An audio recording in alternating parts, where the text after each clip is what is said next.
Pakiramdam mo ba, huli na ang lahat? Nasayang na ba ang maraming taon ng buhay mo? Makinig ka, dahil may pangako ang Diyos para sa iyo, kaibigan. Ikaw ba ay maraming mga bagay na nasayang na panahon sa iyong buhay?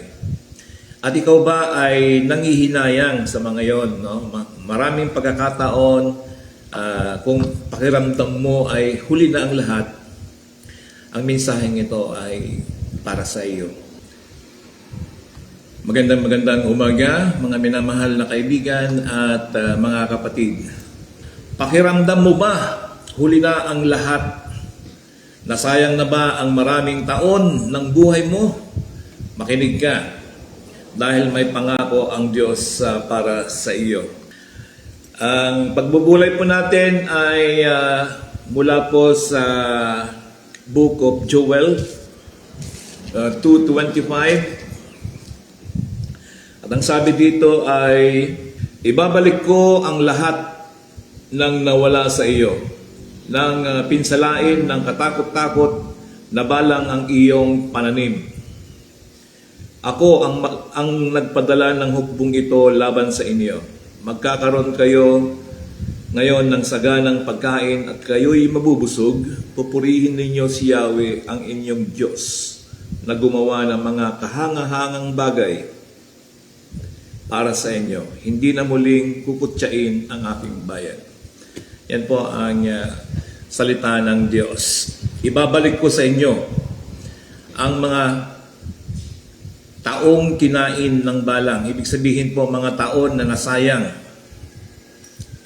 Ako po inyong kaibigan, Pastor DJ Wardy, at narito muli upang ibahagi ang salita ng Diyos at tayo po ay magbubulay-bulay. Minsan marami po tayo ang mga bagay na pinagsisisihan sa ating buhay. Ayan. Ngayong umaga ay pag-uusapan natin ang isang napakagandang pangako ng Diyos.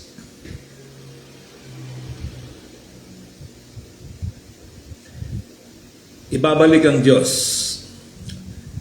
ang mga taong nasayang. Episode 69 po tayo. Kung ikaw ay may panghihinayang, kung ikaw ay nawalan ng mga maraming pagkakataon, at kung pakiramdam mo ay huli na ang lahat. Okay, tayo po ay manalangin sa mandali. Magandang umaga, Ma'am Jing Blanquera. I hope you're doing well. Kumusta po dyan sa inyong kinaroroonan? Takilang Diyos, maraming salamat Panginoon sa bagong umagang ito na pinagkaloob mo sa amin. Ay muli kami magkasama-sama upang ikaw ay bigyan ng papuri at pagsamba. At sa dalangin namin, O Lord, na kayo po ang siyang manguna sa aming pagbubulay-bulay sa umagang ito. Thank you, Jesus. In Jesus' name I pray. Amen. Ikaw ba ay maraming mga bagay na nasayang na panahon sa iyong buhay? At ikaw ba ay nangihinayang sa mga yon? No? Maraming pagkakataon, kung pakiramdam mo ay huli na ang lahat, ang mensaheng ito ay para sa iyo. Yan. Ang background ng Joel, ang propetang Joel ay nagsulat sa panahong malaking kalamidad. Ang propetang si Joel ay nagsulat sa panahon ng malaking kalamidad. Napakaganda po yung sinabi dito sa banal na kasulatan, di ba? Yung binasa po natin kanina sa Joel 2:25. Ang sabi dito ay, ibabalik ko ang lahat ng nawala sa inyo, ng pinsalain ng katakot-takot na balang ang inyong mga pananim. So, marami sa atin, no? Maraming nagiging sayang na pagkakataon. Halimbawa, nagpunla ka ng maraming tanim sa iyong mga pananim. Tapos biglang bumagyo, di ba? O kaya naman ay nagtrabaho ka ng napakatagal, tapos biglang nangawala kasi biglang nagkaroon ng crisis. Tapos lahat ng mga inipon mo nauwi lang sa wala. Marami naman yung mga nasa abroad na noong panahon ng crisis, alam ni Pastor Roman yan, noong panahon namin sa Dubai, di ba, nagkaroon ng crisis, mga bigla ang pangyayari na matagal na panahon na nag-stay tayo sa isang lugar, pero nasayang lang at nawala. Hindi natin hawak ang panahon. Hawak ito ng Diyos. Pero napakaganda yung sinabi dito. Si Propeta Joel ay nagsulat sa panahon ng malaking kalamidad. Isang napakalaking salot ng mga balang. Alam niyo yung balang, yung mga salot, mga lumilipad sa mga sumisira sa mga pananim. At nawasak yung pangkabuhayan nila. Nagutom ang mga tao. Ngunit matapos silang magsisi at bumalik sa Diyos, ibabalik ko ang taong kinain ng balang. So lahat ng mga pinagpaguran nila talagang nawasak. Nagkaroon talaga ng malaking crisis. Noong kailan ba yung dumating yung crisis sa amin sa Dubai noon na talagang ang buong mundo, itong pandemic, may kukonsider natin yan na crisis, no? Okay, bago po tayo magpatuloy at matakpan yon, batiin ko muna si Ma'am Cecilia Bangay. Magandang umaga po. Blessed morning, Pastor Marcelo. God bless you with wisdom and strength. God bless everyone this new day. Message coming from Ma'am Cecilia, ang mentor namin at isang profesora sa aming pag-aaral sa chaplaincy. And of course, kay Pastor Samboy Bunyag, magandang umaga po sa inyo. Ibabalik ng Panginoon ang lahat ng mga nangawala sa buhay natin. So purihin po ang Panginoon, parang kung i-imaginein natin, paano kaya ibabalik ng Diyos yun, no? Yung mga kabigatan ng loob natin, yung pagdadalamhati mo sa mga bagay na inipon mo pero nasayang lang at nauwi sa wala. Ang sabi ng Panginoon, ang pangako niya ay ibabalik ko sa inyo lahat ng mga taon na nasayang. May naiisip po ba kayo na maraming taong nasayang na hindi kayo naging productive kayo pero nauwi sa wala? So hindi lamang po ito tungkol sa ani. Ito po ay tungkol sa pagpapanumbalik ng Diyos sa buhay ng kanyang bayan. Ito po ang pangunang puntos, no? May mga taon na talagang parang nasayang. Maraming tao ang nagsasabing sayang ang kabataan ko. Di ba, nung mga bata tayo, minsan, katulad nung mga kabataan din namin, maraming nasayang na panahon kasi bakit? Hindi ka nag-aral na mabuti. Hindi mo ginugol yung pagkakataon mo, kumbaga, yung pagkakataon mo ng kabataan mo. Ayan. So sayang yung mga pagkakataon. Sayang ang mga taon na nalulung tayo sa mga bagay na maaring kasalanan, maaring bisyo, maaring nag-enjoy ka masyado sa barkada. Subalit ngayon, hindi na po sayang. No? Maraming salamat dahil sa guide ng Panginoon. Kung ikaw po ay nandoon sa presensya ng Diyos at naka-align yung buhay natin sa Panginoon, katulad yung ginagawa natin ngayon, ay hindi nasasayang. Sayang ang panahon na malayo tayo sa Diyos. Diba? Napakarami pong pagkakataon, lalong-lalo na yung mga sinisharean natin ng salita ng Diyos, na ilang preaching na, pero ganun pa rin, hindi pa rin, kumbaga, hindi pa rin naniniwala sa Diyos o hindi pa kaya nagde-decide na sumama o pakinggan, papasukin ng Panginoong Diyos sa buhay niya. So sayang, maraming sayang na panahon. Marahil ganun din ang nararamdaman mo ngayon, kaibigan, no? na marami kang sinayang na panahon. Ngunit tandaan mo, ang Diyos ay hindi tumitingin lamang sa ating nakaraan. Nakikita niya rin ang ating kinabukasang inihanda niya para sa atin. Tulad ng isang magsasaka ang nawalan ng ani dahil sa bagyo, di ba? Akala niya ay wala ng pag-asa. Nasira yung palayan, nasira yung maisan, nasira yung mga gulay na pananim. Naakala niya ay talagang wala ng pag-asa. Ngunit ang sumunod na panahon na mas masagana pa ang kanyang inani kaysa dati. Ganito kumilos ang ating Diyos. Okay, bago tayo dumako sa ating pangalawang puntos, batiin ko muna si Pastor Manny Gadingan Nantes ng Itsague, Isabela. Mukhang magkikita na tayo, Pastor Manny. Actually, nasa Isabela ako ngayon. Okay, live broadcasting from Isabela. Pero titingnan ko po kung may pagkakataon tayo magkita dahil may inaayos lang ako. At the same time ay, ayun, babalik ulit ako sa Zambales and then babalik ulit dito. Okay, papasya lang talaga kita sa Itsague, Pastor Manny. Okay, in the meantime, pasok po tayo sa, ayan, mapagpalang umaga po sa ating lahat, Pastor, purihin ang Diyos. Yan po ay mensahe mula kay Pastor Nelson Bonyag, Samboy. Ang Diyos ay nagpapanumbalik or pagpapanumbalik. Ang tao ay maaring nagsabing huli na. Naku, matanda ka na. Sayang yung mga pagkakataon. Nagre-retiro ka na. Katulad ng kuya ko, si Pastor Roman, nandyan. Senior citizen na.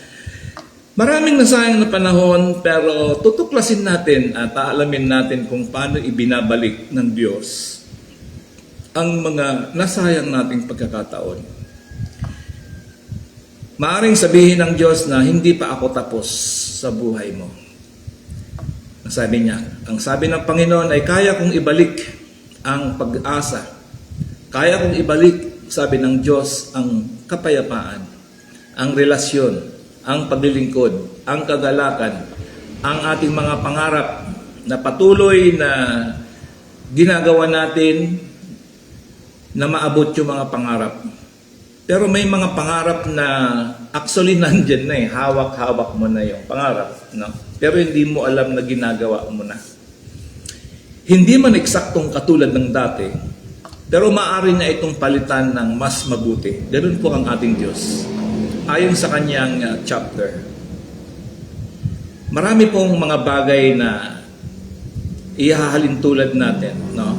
Katulad nung sinabi ko kanina na farmer na nagtanim siya, maaaring nasalanta, binagyo, nasira. Pero sa susunod na anihan, mas marami yung kanyang naani. Dahil kumikilos po ang Panginoon behind the scene. Ito po ang pangatlong puntos, hindi lang ibinabalik ng Diyos, kundi pinapaganda pa niya ito. Madalas ang ginagawa ng Diyos ay higit pa sa ating inaasahan. Ang sugat ay nagiging patotoo. Ang kabiguan ay nagiging daan ng tagumpay. Ang luha ay nagiging awit ng papuri. Ang dating wasak ay nagiging inspirasyon sa iba. So lahat po ng mga bagay na maaring puro frustration at puro regret, puro pagsisisi ang naranasan mo ngayon, maaring bukas na ibibigay ng Panginoon ay magsisilbing inspirasyon naman. At ang inspirasyon na ito ay magsisilbing pagkakilala sa ating Panginoon ng dahil sa iyo. Dahil sa iyong mga nakaraan, karanasan, kabiguan, at kasaganaan ng Diyos. Ang pangapat po na puntos ay maaring mararanasan ang pagpapanumbalik or paano mararanasan natin yung pagpapanumbalik ng Diyos sa atin. Alam niyo po, ang Panginoon ay naghihintay lamang. Lumapit tayo sa Diyos, magsisi at magtiwala sa Kanya. Huwag mawalan ng pag-asa. So magpatuloy lamang po tayo sa ating pananampalataya kahit hindi mo pa nakikita ang sagot. Ang Diyos ay kumikilos kahit na Sa panahong tila walang nangyayari. Pero hindi po, akala lang po natin yon, pero kumikilos ang Panginoon behind the scene. Okay? So maaaring hindi na maibabalik ang mga eksaktong nakaraan tulad ng edad natin. Ako, ilang taon na ba ako? 57, okay? So hindi ko na maibabalik yung 30s ko. Pero ang sabi ng Diyos, ibabalik ko yung mga nawala, hindi yung edad. Okay? Ngunit kayang gumawa ng Diyos ng bagong simula. Yan po yung ano. Ang iyong pinakamagandang kabanata ay maaring hindi pa nasusulat. Pero ang sabi ng Panginoon sa mga ibang talata, for I know the plans. Alam ng Panginoon yung mga plano ng buhay natin. Purihin ng Diyos, no? So, eto po, mapapansin natin dito sa Joel 2:25 na sinulat ni Propeta Joel kung paano ibinalik yung mga nangawala sa kanila. Okay, ang Diyos po natin ay dalubhasa. Siya po yung ating creator. Siya po yung lumikha sa atin. Napakasimple lang yung isang sikreto, lumapit sa Kanya. Diba? At ito po yung kanyang mga pangako ay ibabalik ng Diyos ang mga taong nasayang. Yan po ang kaibahan natin sa mga hindi mananampalataya. Tayo po ay laging may pag-asa bilang anak ng Diyos. Mga minamahal na kapatid, hindi po ito aksidente na mensaheng narinig mo ngayon. Para pong Facebook algorithm ito na dumaan sa iyong wall. Nararamdaman ko na tayo po ay nakakaranas ng mga pagsubok sa buhay. At ako bilang ako na nagsasalita po sa inyo, habang lumalalim ang karanasan natin sa ating Panginoon na paglilingkod, mukhang lumalalim ang mga problemang dumarating.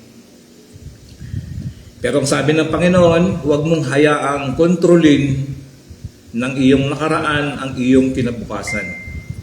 Kung may nawala, ibigay mo ito sa Diyos. Kung may nasayang, ipagkatiwala mo sa Diyos. Dahil ang Diyos ay dalubhasa.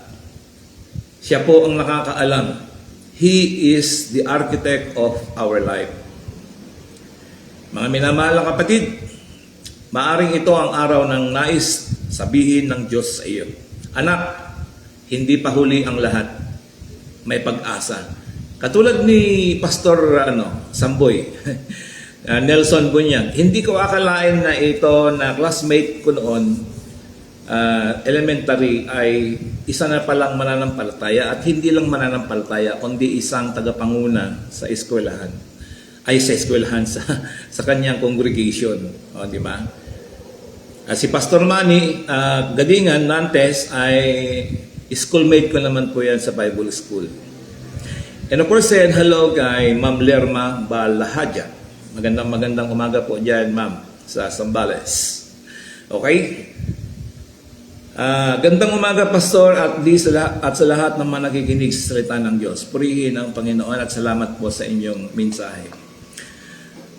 Okay, ang sabi ng Panginoong Diyos, anak, hindi pa huli ang lahat. May pag-asa, may bagong simula, may panunumbalik, at may Diyos na hindi sumusuko sa kanyang anak. So yan po ang maikling mensahe at pagbubulay-bulay sa ating Panginoong Jesus. Okay, ibabalik po ng Diyos lahat. Ang sabi niya ay siya po yung magbabalik sa lahat ng mga nangawalang taon. Kapag ang Diyos ang kumilos, kahit ang mga taong akala mo na nasayang ay maaari niyang gawing pagpapala at patutuo sa kanyang kaluwalhatian. Amen. So, purihin po ang Panginoon. So, yung pong apat na simpleng points po na yan, tandaan po natin, hango sa ating theme verse, main text, Joel 2:25. Ayan, pakibasa nyo na lang po sa inyong mga banal na kasulatan. Ibabalik ng Diyos ang mga taong nasayang. Ibabalik ng Diyos lahat ng mga nawala sa buhay natin. Maniwala lang po tayo sa Kanya at magkaroon po tayo ng pananampalataya. At ang biyaya ng Diyos ay on the way na.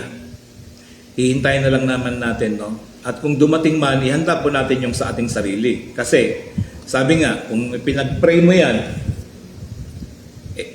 ihanda mo rin yung sarili mo. Na pag pinag-pray mo, ihanda mo na yung sarili mo kung natatanggapin mo yung ipinag-pray mo. Okay? So, purihin po ang Panginoon. May mga taon na talagang parang nasayang yung mga pagkakataon natin. Pero ang sabi ng Diyos ay ibabalik niya.